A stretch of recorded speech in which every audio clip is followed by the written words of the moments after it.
Okay, let's get started. Welcome, everybody. And this is a really exciting class that we have prepared for you. And the topic is about the 6 ways of how you can make money and build wealth in real estate. Now, usually the folks that are interested in this class and are in the audience today you're here because number one, you're interested in real estate as an asset class.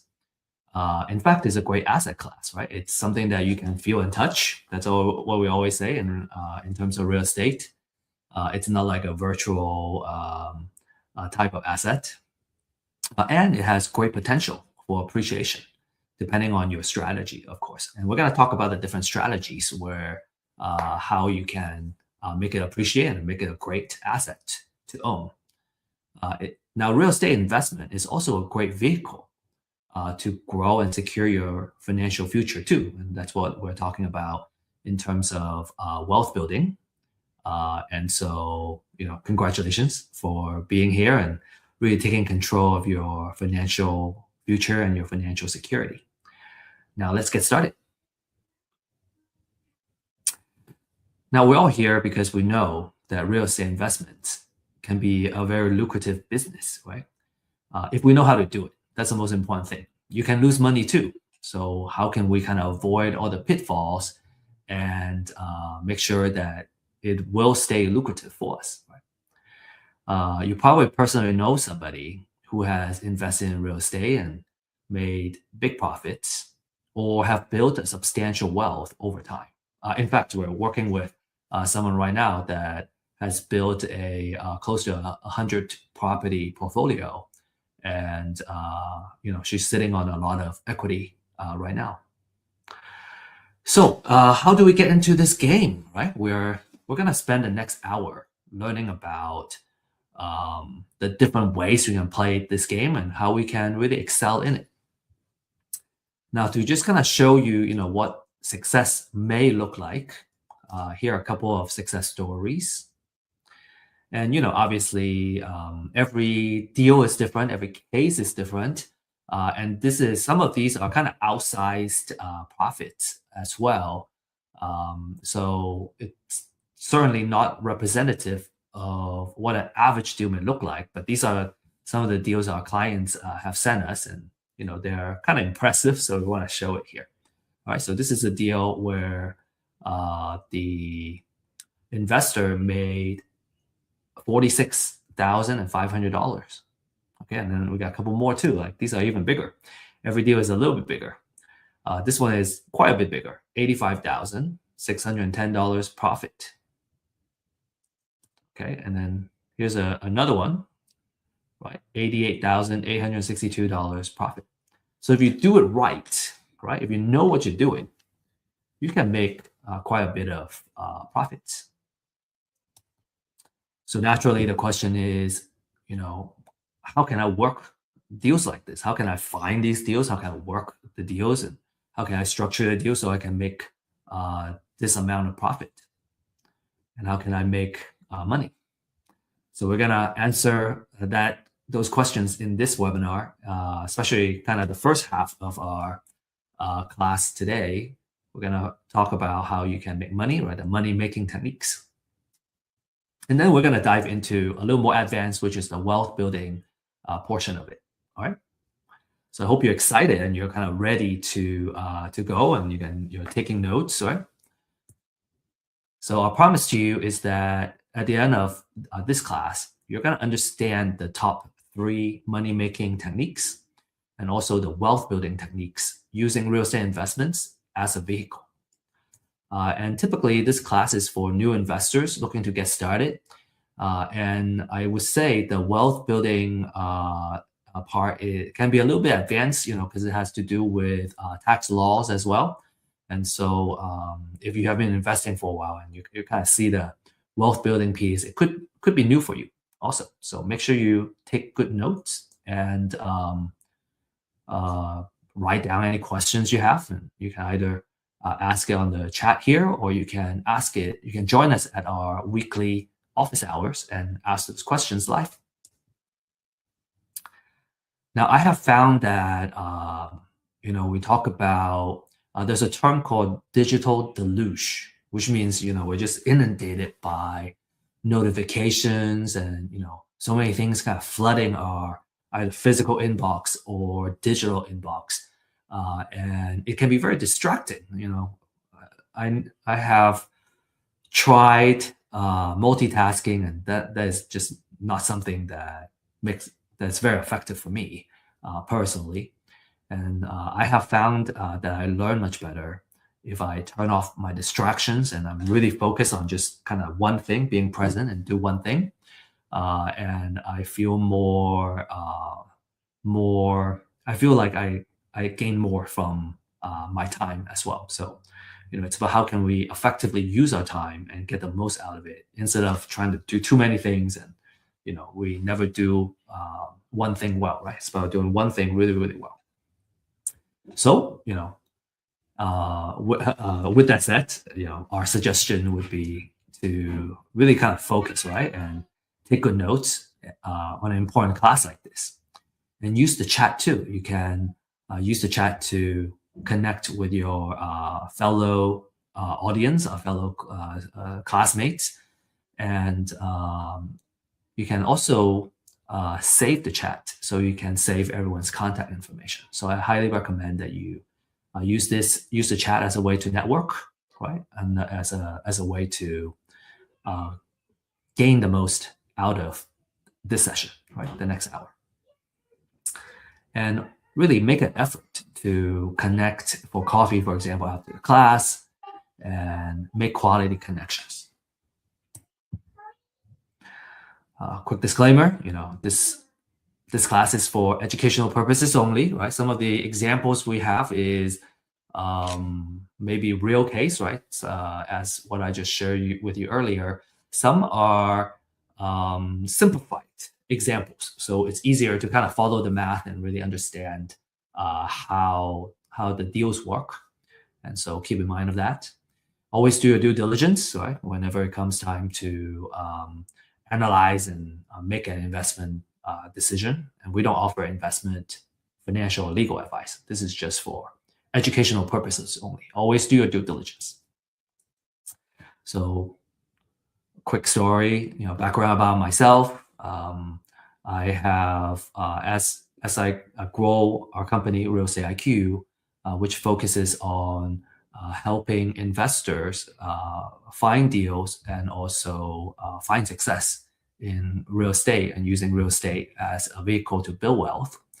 I have kind of really honed in on my marketing skills, and I think as you grow your business, you're forced to pick up a lot of skill sets, and so real estate data and what we call intelligence augmentation, right, using AI to help us make faster and more reliable decisions.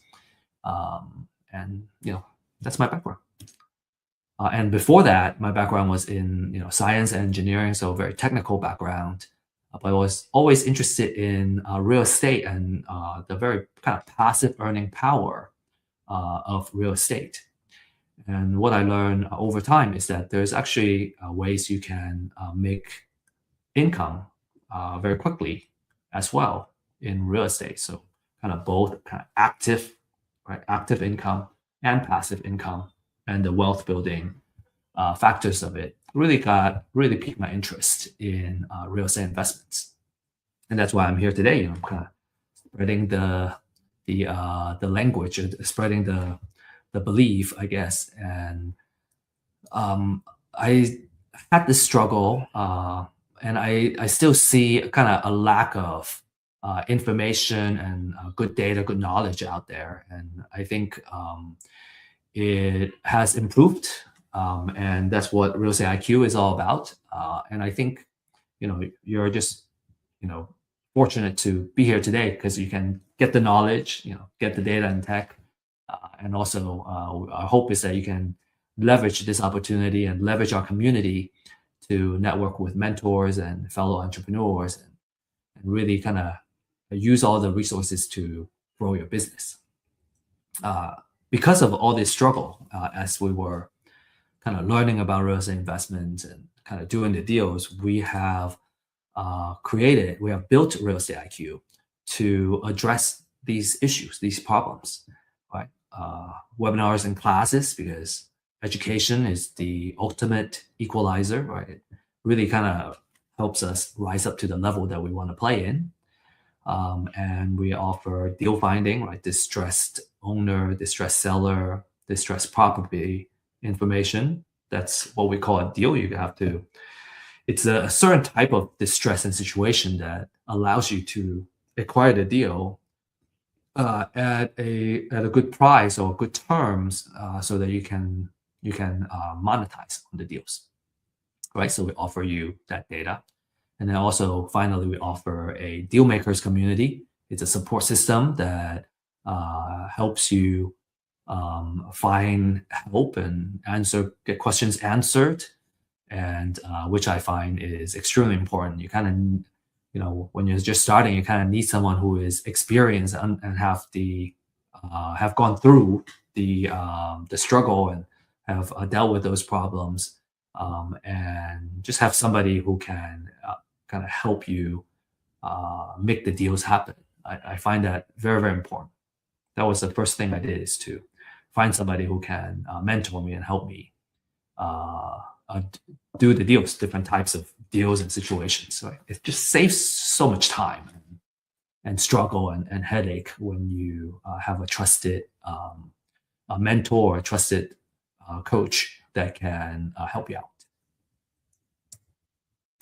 All right, so without further ado, right, let's get started. So today we have 3 portions for this class.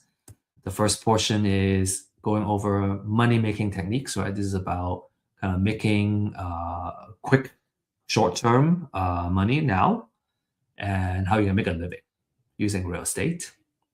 And then the second topic generally receives more attention because the long-term goal in real estate is usually about building assets that work for us, even when we are still sleeping, right? The passive earning techniques and how we can build the wealth, right, as we're sleeping. So that's a very exciting topic, and we'll go over that next.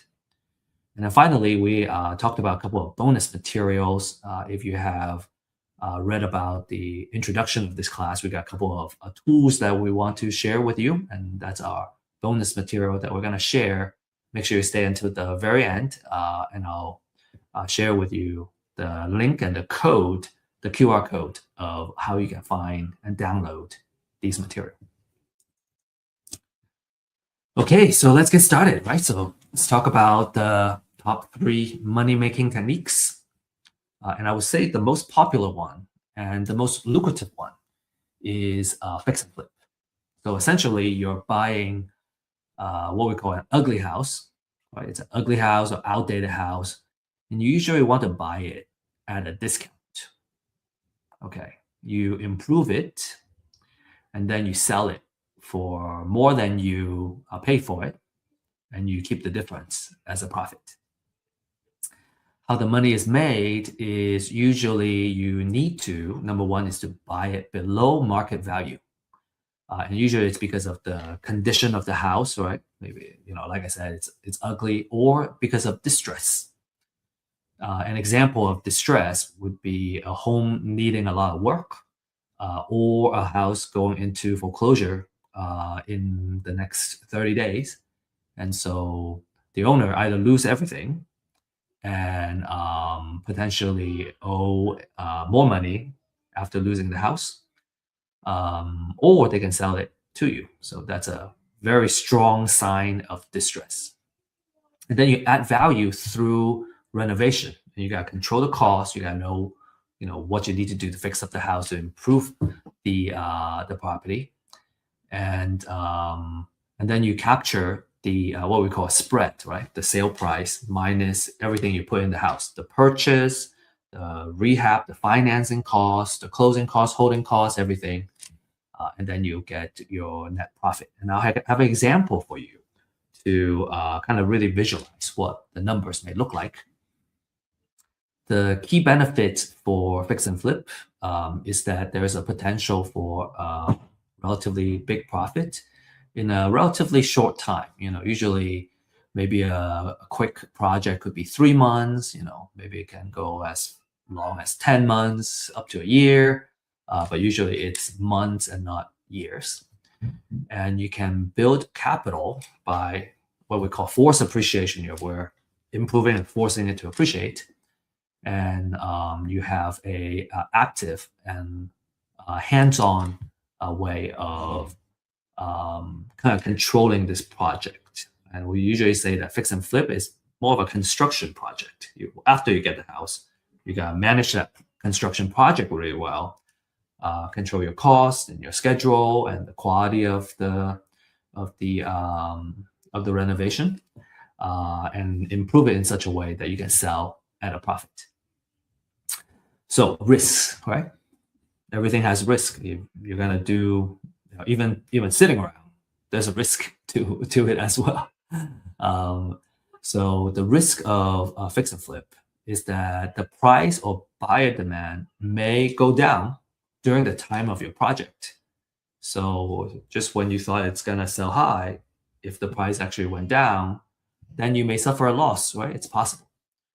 So you want to always be mindful of that, and that's why we also encourage our users and our clients and investors in general to really stay on top of the real estate market update. And we share this on a weekly basis in our Thursday live stream to share with you what's happening in the industry and what's happening with the market on a weekly basis. So you get to stay on top of it.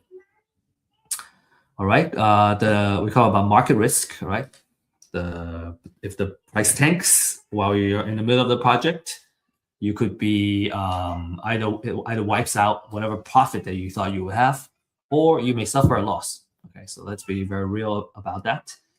Usually, you want to purchase it in such a way that you can account for a potential dip in the market, and the market is also seasonal. So, as you become a more seasoned investor, you've gone through and understand the different seasons, you are gonna make the right decision in terms of pricing and when you want to work on the project and when you want to put it on the market and all that. So you can, as you get more educated, you're gonna learn how to minimize and play with these risks, right? The other one, very, very important, is these are construction risk. So if the cost goes over, right, cost overrun, if you have contractor issues, you have permit delays, and making the project more expensive than needed. We do have a fix and flip workshop that you can purchase and attend, and I highly recommend that before you before you start a project, is to kind of learn the ins and outs of what you need to do, and then ideally work with someone who is experienced and can walk you through it. I think kind of having the education gives you the basic foundation and the language, and then also having someone experienced that you work with to kind of bridge that gap until you feel comfortable in doing that. I think that's a fantastic, that's a golden combination. Right, and then there's financing and holding risk. Usually when you do a short-term flip, you take out financing that has a higher interest rate, and if the schedule, right, if the construction goes over, actually we have a deal right now that has gone cost overrun and a schedule overrun right now that has increased the cost of the flip. The good thing was we were able to acquire the property with enough margin, right? The discount was so big that we're still expecting to come out ahead. And so just something to kind of keep in mind. And again, there are things that you can do to minimize some of these risks. Okay. Let's talk about the 70% rule of thumb, right? This is one of the rule of thumbs that you should know. And as a demonstration for the rule of thumb, we have also prepared an example. So what the 70% rule of thumb is that, everything you put in on the house, you should only be putting in up to 70% of the after repair value of the property. Okay, after repair value means what the house looks like and what the market value would be after you fully fix it up. So this is how we would use this rule of thumb. Okay, and once you get good at it, you can probably do it in your head. So number one is we need to figure out what the after repair value is, and you do that by looking at the comparables in the area, right? All the neighboring houses that were recently sold. How much were they selling for? And based on that, you can come up with the value, and you multiply it by 70%. So in this example, let's say the after repair value is $500,000. You take 70%, that's 350,000. And then we will subtract the repair budget. Okay, so subtracting that means the offer that I would make is $280,000. That's our distress offer. Also, you may also hear it as learn it as maximum allowable offer. Maximum allowable offer. Okay. The glossary is going to contain all these terms. Now, if we kind of go back into here, right? So just kind of adding all the numbers up, how does it work? So if I purchase it at 280, then I put $70,000 in, and then that means everything I put in is 350,000, which means there is $150,000 or 30% of the spread, right? That's a margin, that a profit that I can make. All the additional cost of the project, is gonna be accounted for in that 30%. And if there's any kind of margin of error, is gonna be part of that 30%. So usually that 70% rule makes sure that in most cases there is enough margin built in that you're not gonna end up losing money on the deal. So that's a very important thing, is that we follow that 70% rule, and we only give, this is our maximum offer. This is the max we can offer based on this formula. And just to demonstrate what the other 30% would be, okay, here's the example. So 30% of the $500,000 after repair value is 150. And so with that, you gotta pay for closing cost. There is holding costs, right? Insurance, electricity, utilities,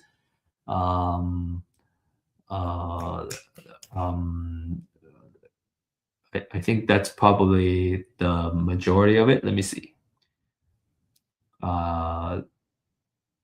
Utilities, you got home insurance, right? And if it requires landscaping to maintain the house or whatnot, right? Those are all part of the holding cost.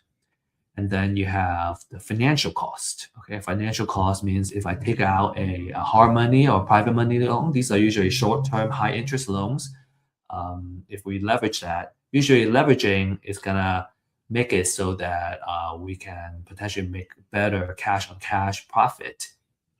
And so some people may decide to use their own funds, but in this case, in real estate investments, people usually leverage a short-term loan, high-interest kind of lender to help with the purchase and the rehab of the property. And as a result, you got incurred this financial cost. There are origination fees and interest that you got to pay for financial costs. Now, as you can see, even if you account for that, you are subtracting all of those costs, you can still make, in this case, $90,000 of profit. That's still a really nice sized profit, considering that you just need to find a deal, right? You get financing. You probably need a little bit of capital and liquidity in your bank account in order to qualify for the short-term high-interest loan. Lenders usually want to see that you have liquidity in your bank, even if they are funding 100% of the deal. So typically, you're going to need a little bit of capital to play the fix and flip game. What else? In the fix and flip business, you are in the construction. business, right? You're managing this project, you're managing contractors, you're managing the budget, you're managing the schedule, what needs to be done to fix up all that. So cost overruns and project delays can eat into your profit. Okay. If you have any questions on fix and flip, any comments, we'd love to see it. Okay, next is wholesaling. Okay, so wholesaling, we're kind of going down to the, in terms of the amount of capital that you need or liquidity that you need in your bank account. Fix and flip is going to require the most. Wholesale is going to require less. And then the third method is going to require the least. So in terms of wholesale, what you do is that you find a distressed seller, right? And you secure the property under contract. Okay, so it's a signed contract. Usually it will need to be below what an investor is willing to pay for it. And then you sell the contract, right? So you're reselling the contract, which is the right to purchase the house, not the house itself. So you sell the contract to another investor and you can make a fee out of that. So usually the time frame for wholesale is much less, right? A fix and flip is a several month kind of project. A wholesale deal is just 1 or 2 months, right? 3 months or so to monetize. Okay. Your profit is the assignment or wholesale fee, and it's commonly a couple $1,000s, about 5 to 10% of the property price. Of course, it depends on the deal size as well. So the key benefit for wholesale is that it requires a low capital entry. All right, you can get started with very little money. You just need to pay for the marketing. All right, usually what you need is a list of distressed sellers or distressed properties that you can do outreach to, and then you got also pay for the marketing. You should have a marketing budget, right, as a wholesaling business. And you also need some earnest money to put the house under contract as well. There is no rehab or long holding period like fix and flip, so you avoid the construction and the kind of time risk. The great way to do that is to build a buyer's list in addition to have a list of distressed sellers that you can acquire the property from, or not acquire, but to get them to agree to sign a contract with you, so you can lock it up. The risk about this method is that there might be wholesaling rules and regulations in your particular state. And some states may require you to become a licensed agent before you can do that. And if you overpay in a contract, or you can't find a buyer in time, then you're gonna risk not being able to sell that contract, and you could lose your earnest money. There are ways to mitigate that. And you gotta get really good with lead generation and maintaining trust with your seller. So those are the things that you need to watch out for wholesale. This is a demonstration of a wholesale. So in this case, right, if you remember, everyone remember the example that we were running. Now, instead of doing the fix and flip itself, I'm a wholesaler, so I want to sell it to a fix and flip investor. So in this case, I need to subtract my wholesale fee. So let's say I want to make $20,000 wholesale fee, then the maximum offer that I would make is $260,000. So if I put it under contract for $260,000, I tack on my wholesale fee, then the investor can buy at $280, and they can still fit the 70% rule. And because of that, I have created value for the fix and flip investor. And the reason is it's not easy. It's difficult to find distressed sellers and putting it under contract. And the value that we're bringing to the market is that we got it under contract, and we got a seller ready to sell, and the buyer really appreciate that. Right? So as a result, we make the $20,000. And for a fix and flipper, as long as they can acquire a property with that 70% rule, and they're already going to make their margin, they would be happy to pay you a wholesale fee.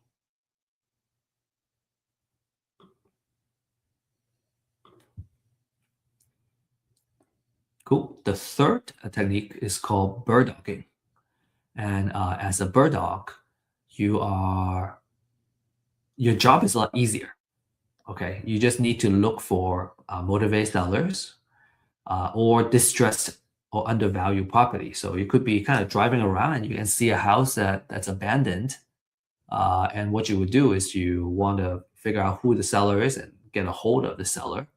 And in that case, if it's a abandoned house, and the owner, you can reach the owner. Usually, they will want to sell if you can help them to sell the house, and so and then you don't need to put it under contract. You just need to get the information, pass it on to either an investor or wholesaler that can put it under contract for you. So how you can get paid as a bird dog is you would either kind of get paid a flat fee for every deal that's closed, right? That's called finder's fee. Typically, you can probably make at least $500 at least per deal. If the deal size is bigger, you can get it. You can get a bigger finder's fee usually, and so typically it's a flat fee. I see a lot of flat fees, $500 to $2,000, up to $2,000 per deal, and or a percentage of the profit. You can negotiate like something like that with the investor. Usually it would need to be like a fix and flip deal that they can exit. So payment usually happens at closing or right after closing, when the investor finishes when the whole transaction is done. And usually as a bird dog, it's recommended that you request to get paid at closing. It's the easiest. So in this case, you want to make sure you make an agreement with an investor that when you bring them the deal and they close it, they're gonna get you paid.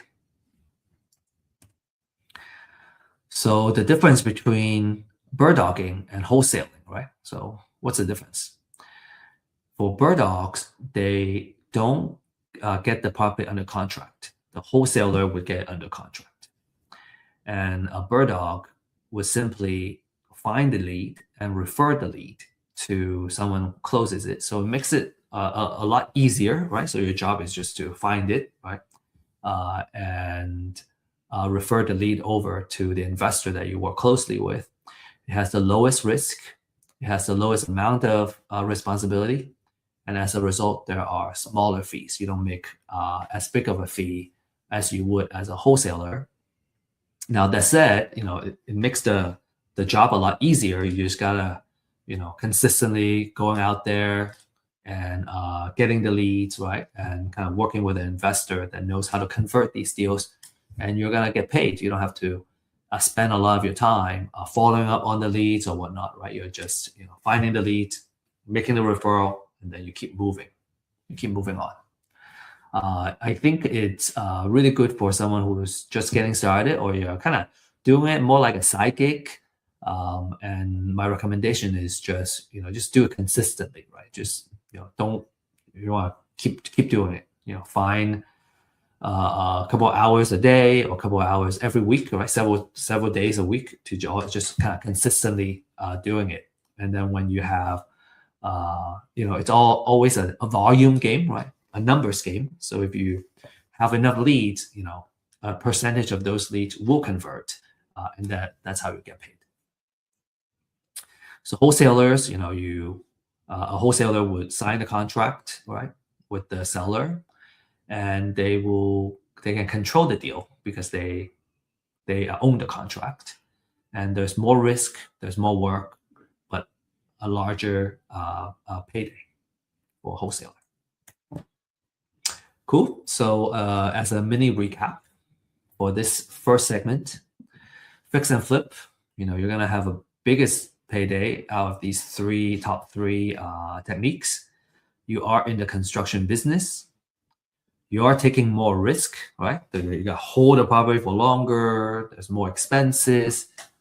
You have to manage the project. You have market risk. You have construction risk. A wholesaler, you're in marketing and deal finding business, right? Your risk is lower. You can make the money a little bit faster because you're gonna put it in a contract. You find a seller, and when the deal closes, you're gonna get paid. The skill is on how you can find deeply discounted deals that are ready to put them under contract. And then bird dogging is you're in the relationship and the marketing business. You're gonna end up talking to the seller, right? Finding the house, talking to the potential seller, and then making that connection. So it's about consistently bringing the deals to serious buyers. You want to make sure that you have a investor, or it's usually an investor buyer that's gonna take your leads and work those leads consistently for you.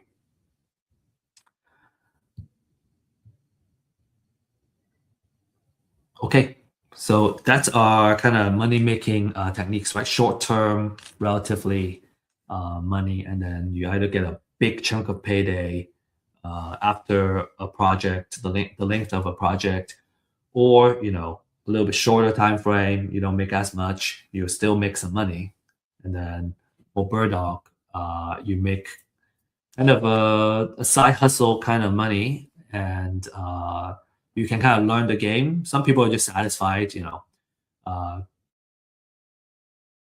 people go, well, I can start bird dogging, just kind of learn it and make a little bit of money. And then as I get better and better at it, I can start moving up the food chain and,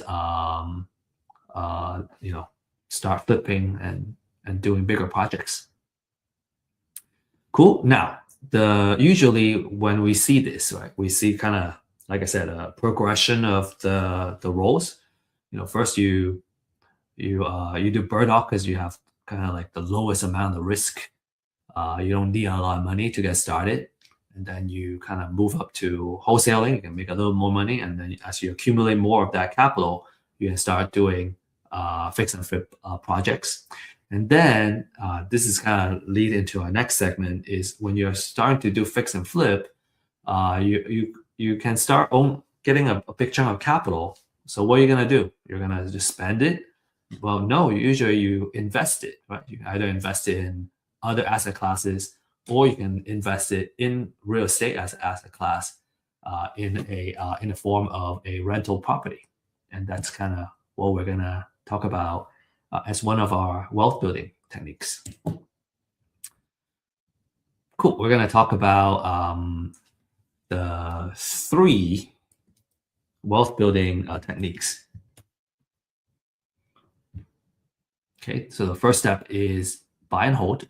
So you buy usually a pretty solid rental property, right? You put a good tenant in it, right? And you let them help you pay down the mortgage. They're gonna pay you rent every month, and you subtract after all the expenses that includes mortgage. Ideally, you have the leftover, so you have a monthly cash flow every month to as the owner of the property, in addition to the mortgage being paid down. So over time, mortgage gets paid down, you're building up equity, and every month you're getting a small cash flow. So it's a way of kind of building wealth and making money a little bit trickle at a time. You're not making a big chunk at a time, but you are slowly building that wealth. plenty of examples of properties, especially in the beginning. You probably have a smaller cash flow, but over time, as the rental lease number goes up in the area, you're going to be able to increase your monthly rent also.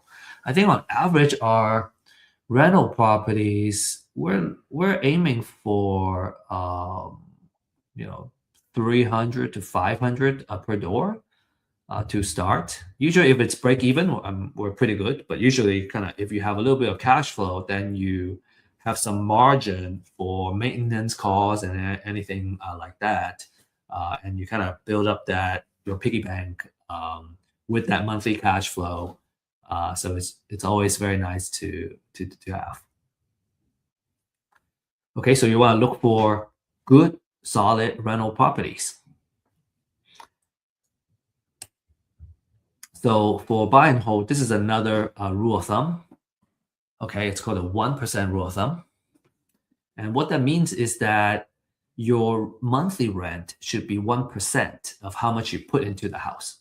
So let's say in this case, if the, you got to do it kind of in reverse, because what we can know is what the rent would be. And you do that by running a comparative market analysis, figuring out how much the average rent is kind of going for similar houses in the area. So in this case, let's say the monthly rent is 2,500. Then with that 1%, I multiply by 100. So the most I would put out to acquire this house is 250,000, because that 1% is here. And that 1% is gonna make it so that I always make a cash flow. Okay, so we want to follow that 1% relatively religiously, especially when you're just starting out. So if there is repair, we subtract the repair, and then my maximum allowable offer or my distress offer is 230,000. Okay, if I buy at 230, I fix it up with 20K, my total all in is 250, and I rent it out for that 1%, I'm good. That's what that 1% is about. Okay, so let's break down that 1%. Okay, how does it really make sure that we cover our all our expenses and make sure it brings me a cash flow? So this is an idealized, right, example. This, we can. I think if you're interested in real life examples, we can probably do it on a one-on-one basis or in our office hours. So let's say this is in this example, right, $2,500 a month. You have mortgage, which is principal and interest. Okay, relatively, it's like around this number, 1,200. The property taxes, insurance. If there's HOA, there's HOA, and then you should always have a small budget for maintenance of the house. After you subtract everything, you would make a monthly cash flow. Okay, so in this example, 575 is a pretty good number, or almost $600 to start, and that's just for one property. So, as a landlord, this is how much money I would make in one house, right? And that's relatively pretty passive income. If I manage it myself, if I hire a property manager, which we usually do, some of that there would be additional expense, right, for the property manager, but I would still make a cash flow. Now, if every month I make this much, then I will be able to make and that's just one house. If I have 10 houses, then I would make almost $6,000 a month. And that would make it about 69,000 a year. So if you have 10 houses, that's a little bit better than median income in today's world. If I own 20 houses, then I'm kind of 2 or 3 times of the median income. I would make 138,000 a year, and that's a really good way of making sure the property is making money for you. Right, really good way to make money. And in buy and hold, you're in the landlord business, which means you're going to be working with a property manager to help you manage your property, or you directly deal with the tenants, and you got to deal with tenants and toilets, all these issues. Your attention is going to be focused on making sure all your properties are leased, right? Good occupancy rate, and then generating cash flow on a consistent basis. So a couple of things that could be risky as a landlord is you have vacancy, high vacancy. In fact, we had a rental property that sat vacant for like 6 months. That really ate up our profits. In fact, we had to kind of keep the mortgage payments going, right? So that's a risk you want to be very cognizant of. Make sure you can reduce the vacancy, and then you want to have a good tenant quality so that they will keep your house well, and they will consistently pay you rent. You don't. The last thing you want is to have tenants stop paying, and then you have to figure out the eviction process, get them out, and then they trash your place. So make sure you have a really high quality tenant that takes good care of your property, good credits and everything. So having good background check and really good process is a very key part of this business. So buy and hold, all right. We call it a wealth building technique, okay? And this is just like the first step, okay? So, but these are very exciting. So number one is you get your monthly cash flow, right? You can, as you build up that monthly cash flow, you can save that up, and it could become a down payment for another property. That's one. The second one is called appreciation. So there are two types of appreciation. One is naturally the house value goes up over time. And so that's what we call natural appreciation. We're not going to dive into why that happens and the kind of financial side of things, but let's just kind of take it as a given that there is a natural appreciation on the property. You can also do forced appreciation, where you, if you buy at buy a house that requires repair, and then you fix it, you repair it, you can force it to appreciate. And then there is tax savings such as depreciation and interest write-off, operating expense write-off. And then finally, because every month you're paying the mortgage and you're paying down the principal, so you're building up that equity. So there is a scalability in this sense, where profits and the equity of one property can be leveraged to buy additional properties, and you can build a portfolio. And I think it's always a good way to kind of start. What's one way to kind of say is that if you start accumulating, right, a lot of these properties, kind of like playing Monopoly, right? You want to have all these houses. You can collect more rent, and then when you have multiple houses, then you can start going, well, okay, should I want to keep buying more houses, or should I want to change all of these houses into a hotel, right? Into a kind of bigger type of maybe a commercial property or whatnot. So this is kind of the way to do it. So there is relatively stability in buy and hold because you're less dependent on the short-term market swing, as opposed to flipping, and then you can always kind of ride out the downturns as long as the property continue to cash flow with a tenant in it.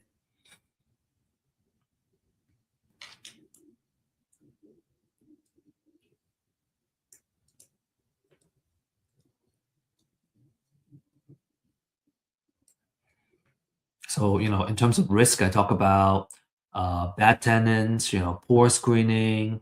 I talk about vacancy can hurt your cash flow, and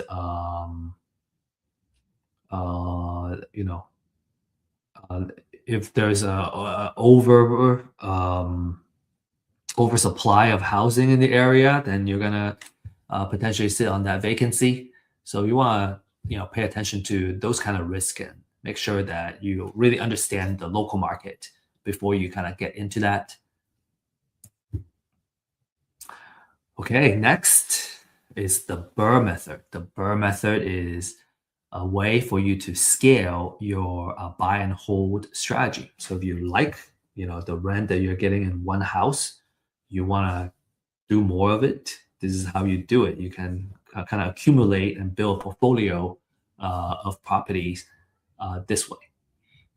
So what Burr stands for is buy, rehab, rent, refi, and repeat. So number one is you buy a property that's distressed and undervalued. Okay, you could certainly buy a rent ready, move in ready house. Then you're not going to use this Burr method. You can buy it and just collect a rental. That's one way to do it. To kind of use this strategy, and we'll talk about the benefits of this strategy. Why we want to do this is that you want to buy it at undervalue and distressed, and then you are gonna rehab it and force it to increase in value. Okay, and now it's all nice and ready to rent. You rent it out, put a tenant in there, and then you can. Usually, when you do a rehab, you use a short-term, hard money or private money loan. So you would, after you put a tenant in, you can refinance it to a 30-year loan. And then when you refinance, you will buy out the existing loan, right? The short-term loan is gone. And because when you originally took the short-term loan, your value is here. After you rehab it, your value is here now, is much higher. So when you refi, you might be able to, usually you cash out some money, okay, because of the difference of when you first bought it, it was undervalued. After you fix it up, it's at a higher value. So when you do a refi, you can take cash out, and then you can use that cash as the capital to repeat this process. So how Burr makes money? Number one is force appreciation, right? That rehab pushes the value up after a few months of the project, and it creates equity beyond what the market appreciation, the natural appreciation can provide. Then the second one is you have an asset that's consistently creating a cash flow for you. So it pays down the debt for you in addition to having kind of the leftover profit that you can pocket every month. And then the capital gets recycled because when you do a refi, you take all that money out, and you might be able to get some additional cash out as well. So now you can use it to reinvest into more properties. And then finally is the loan pay down, right? Because again, you got a tenant in there that's paying down your loan, and you can build up that equity. So, in order to do this really well, you got to make sure that you have good discipline in your due diligence, right? You got to know your after repair value very well. You got to know your rehab very well, and your rent projection very well. Another risk is financing. So your short-term loan is expensive and also risky. So you want to make sure you kind of manage the rehab really well, and also you'll be able to kind of refi after. And then there's also lending risk, all right? So what happens if after you fix it up, the house, you don't qualify or you can't get the refi money so that you can keep this wheel going. That's certainly a risk in terms of refinance. And so, in all, the Burr is more of an advanced form of buy and hold, and it's more of a scaling tool. It's still a really good long-term rental investing, but it really allows you to reuse the capital, and you can kind of grow a lot faster using this method. Because when you do refi, you're using not a bank conventional loan, but you're using a debt service, a DSCR loan, a debt service ratio, special loan for rental properties. So that allows you to really scale that. Okay, any questions you have, right? Feel free to use the chat or uh, save it and ask it during office hours. We welcome it either way. Okay. Now let's talk about another step, right? Let's take this bird step further, and then I'll have a really nice example to really kind of show and demonstrate to you, how to put all this together and how it works. This is super exciting. Okay, the third idea, the third I guess strategy is called buy, borrow, die. And in our Thursday live stream, John actually taught this in one of our sessions. He can explain it much, much better than me, but I want to really highlight the key points, right? So for buy, borrow, and die, this is what you do. You can do it in any kind of asset, right? But here we're talking about real estate as the asset. So if we use real estate as the asset for a long-term wealth and tax planning strategy, is you grow a portfolio of appreciating rental properties. You can borrow against the equity as the value goes up. You borrow against the equity. And then you let your heirs inherit those properties. And when they inherit the property, right, instead of selling, if you sell it, the taxes you gotta pay is based on how much you originally spent on it. But when your heir inherits it, they're gonna inherit it with at the value that it is today when they inherit the property. And so it's what we call step-up basis in terms of tax.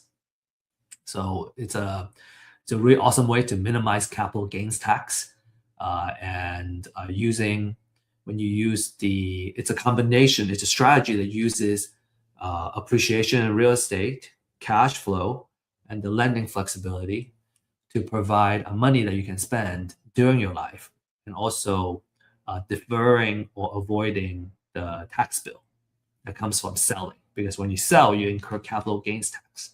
So it's a very advanced strategy, right? Highly recommend that if you're interested, talk to a experienced CPA that knows how to do this. And we're just here to kind of share with you a glimpse of what it would look like. All right. So this is how we do it. The buy, borrow, die.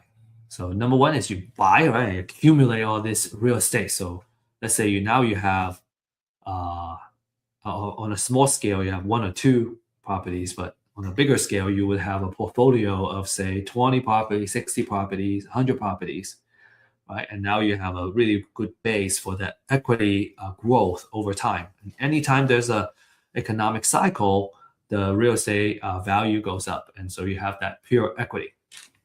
So once you get that equity built up, you can now borrow against the equity. You can take that cash out, and you can use it to either pay for your lifestyle or buy new deals and other investments. And over time, you can, as long as you manage your leverage carefully with the cash flow that you can generate from this real estate, then you're going to be in a really good place, right? So make sure you kind of manage that risk, right? Which is why we say it's a more advanced strategy, because you really got to run your numbers and really make sure that you're not pulling too much equity and you're over leveraged, and then you're gonna end up losing your portfolio. So you want to make it, you want to do it in a very conservative way, and that's by running the numbers correctly. You can kind of borrow against it either through what we call cash out refi, or HELOC, or a portfolio loan, and investors have kind of used any and all of those methods. Maybe they take out a commercial loan that usually requires a refi after 5 years. Either way, you can do that and take the equity out. So now you have the money that you want to either spend or buy additional assets. And then when you die and pass the portfolio, The final step is about estate planning and tax treatment. When you die while still holding these properties, your heir will receive what we call a step-up basis to the current market value for those assets. And that's the current US tax laws right now. This step up is going to erase the capital gain that has built up during your lifetime, right? Your heir is going to get to enjoy that. And if they choose to keep the rentals, right, then they will get the step up basis. So if they choose to sell it later, they already got the step up, right? They're not going to have your basis when you bought it, but the basis when they inherit it. So even if it rises more over time, the capital gains tax that they have to pay is going to be much lower than if they had to use your cost basis. To further demonstrate this, I'm going to give you an example, like I said, to really kind of add clarity to it. So before I jump to the example, of putting everything together, just want to stress that this is a advanced, what we call hold forever strategy, and it assumes you're comfortable keeping the properties highly leveraged, right, and having estate planning kind of together to put this together. It works best for quality rentals in a strong location, so you can continue to kind of have that cash flow going on, and having a conservative leverage in place. Make sure that your professional team is kind of all working together to make sure that this works. And then another thing is that the tax laws can change. So buy, borrow, die as a framework may change over time when the tax laws change. So you always want to stay on top of what's happening with the tax law and the legal piece while you employ this strategy. The last remark, another kind of more advanced is on the taxes, right? So the size of your estate matters. At the time of this class, there is a federal estate and gift tax exemption. So it's the maximum is at $15 million per person, or roughly $30 million for a married couple. And it's usually taxed at 40%. So basically, if you have less than 15 million as an individual or 30 million as a married couple, then you can qualify for the exemption, right? What you pass down. And then another thing is that each state can have their own estate tax. So, again, always kind of make sure you understand the state tax laws in addition to the federal tax law when you get this done, right? Make sure you have that estate planning in place before you really kind of dive into this. But what I wanted to really demonstrate to you, with all these caveats, is that if you do it right, this is a very exciting strategy because you can pass down a lot of your wealth to your next generation without having to worry about the taxes, right? They get to, this is how we can build generational wealth. Okay, so to really fully demonstrate this, so let's take the next 5 minutes or so going over these next few slides. Okay, really demonstrate this. Okay, so phase one. Okay, I'm gonna buy a property at 80,000, and I'm buying at a really awesome discount because the after repair value is it's worth 200,000. So now this is because I have to rehab the property. Right? I really have to do a lot of work, put $80,000 in. So my total cost basis is 130,000 when I first put it in. So my cost basis is 130. I borrow all of this with a hard money, 11%, say. But I got it done, and then I have built an equity of 70,000. Right, so that's the difference between how much it's worth now and how much I put into it. I have $70,000 of equity. Okay.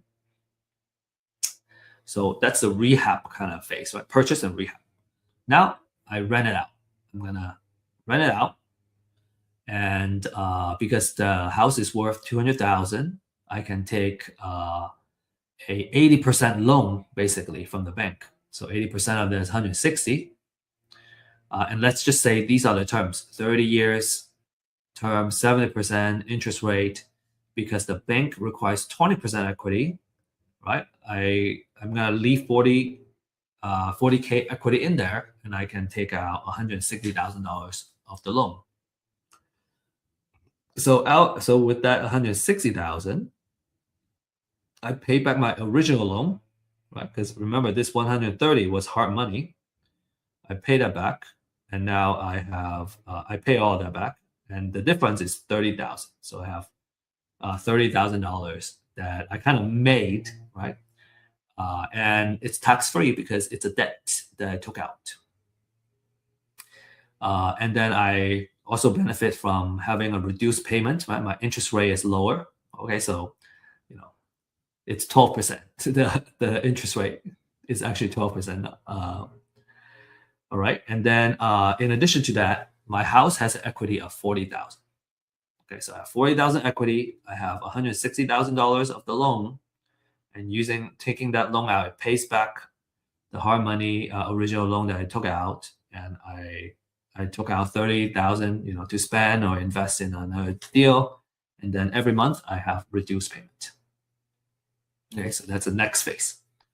All right, another phase. Okay, third phase. Let's say 15 years later, the market value has gone up tremendously. Right, it has doubled in value, and now I am at $400,000 in terms of market value. My old loan, I remember I had a loan of 160,000. Well, over time, I have paid that down, and it's 130,000 now. Well, now I can do another refi.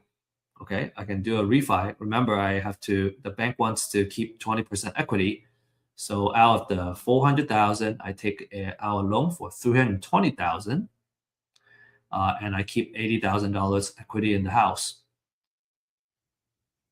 So that 320 I'm gonna use 130 to pay back the old loan. Right, the old loan was 130, and the difference is 190. So now I have $190,000 I can put in different places or buy more properties. Okay, I may choose to keep some myself and really enjoy it, have fun with it, or that's your wealth allocation. Allocation? No, allocation. You can allocate different percentage of that cash out, whatever you want to do. Right, it's your money. So kind of the aftermath of this phase is that you have $80,000 in equity, you have $320,000 loan with the bank, and you have taken out $190,000 that you can use. And again, it's tax free because it's debt. Then we have phase 4. Okay, so let's say another 20 years later, you are at the end of your of the life that you enjoy so well. Okay, now the market value has doubled again to 800,000. The original loan you have paid down to 200,000, right? Because you've been paying that consistently for 20 years by then. So then the equity is 800. Apologize, excuse the typo. 800,000 minus 200,000 equals to 600,000. So in this case, if the owner sells before death, well, you have the amount of equity minus your cost basis of 100,000. So you got to pay capital gains tax of 470,000, and that's a lot of money. You got to pay a lot of capital gains tax. But if you pass it down to the heir, your cost basis, instead of 130, it goes all the way up to 600,000. So apologize on the typo here. So your capital gain is 600,000 minus 600,000. There's no capital gain for the heir. So again, there's some typo here. So what we have spent the past hour on, actually more than an hour, is we went over the top 3 money-making techniques and the wealth building techniques. I hope you really enjoy looking at these examples, and you're getting really excited about the prospect of using real estate to build your wealth, your generational wealth. Now we're gonna have these 2 bonus materials that I'm gonna be sharing with you in just a few minutes. All right. The first one is the rules of thumb in real estate. We went over the 70% rule of thumb. We went over the 30% rule of thumb, and there are 2 more that we want to share with you. And then there's also the glossary, right? The terminology and the language that you're going to use to really do this well. And so we thought these are really awesome resources for you to use. Naturally, at this point, your questions would be, how do I get started? What do I need to do? How can I build that wealth? I hope we got you excited enough to really want to join and play this game. And so this is our recommendation. Okay, first is that if you are not ready to take action yet, right? This is really piquing your interest, but you want to learn more about how you do it, and maybe through real examples. Well, this is where we really share a live update of the leads, right? The distressed seller leads that we work on, the deals we have acquired and we're improving, and we're in the middle of building a portfolio right now. So where each deal are going, and then we share our market updates, how it affects the real estate investment world. And in addition to that, we have kind of financial planning and wealth building knowledge. So just a wealth of education. Everybody in here, I'm probably the least experienced. Combined, we have almost 100 years of experience in this wealth building side through real estate. So you definitely don't want to miss that. You should be joining on a weekly basis to really pick up the necessary knowledge to play this game well. If you are ready to take action, then you want to, number one, right? As you remember, everything starts from buying a house at a discount. So you want to get a distressed sellers list. The more research, the better. This is our current offering for our distressed sellers list. If you scan that QR code, you can learn more and schedule a demonstration of what that looks like and what it takes to kind of get started. Next, you need to find a mentor or a coach. We highly recommend having someone that you can work with that would drastically increase the likelihood that you'll be succeeding in this game. And in fact, we have a deal accelerator program that's designed to help you do tons of deals, right? Do your first deal first, and then kind of start accelerating from there. So the QR code is specifically for that. Here are all the success stories that we have from our clients. Jordan, 2 deals, 60,000. Salvador, first deal, 30,000. Ismail, 80,000. And so if you want to, kind of join that exclusive club of successful clients, you can scan this QR code and schedule a one-on-one consultation. Let's see if this is something that that you need in your life, and let's see how our solution can help you reach your wealth building and money making goals. And as promised, I got a QR code here for you. You just need to scan that, and it's going to ask you to enter your email address. Just fill that out, and it's probably going to take you 2 seconds to fill that out, and you'll be able to download these 2 bonus gifts. And with that said, our time is up. Thank you for joining us.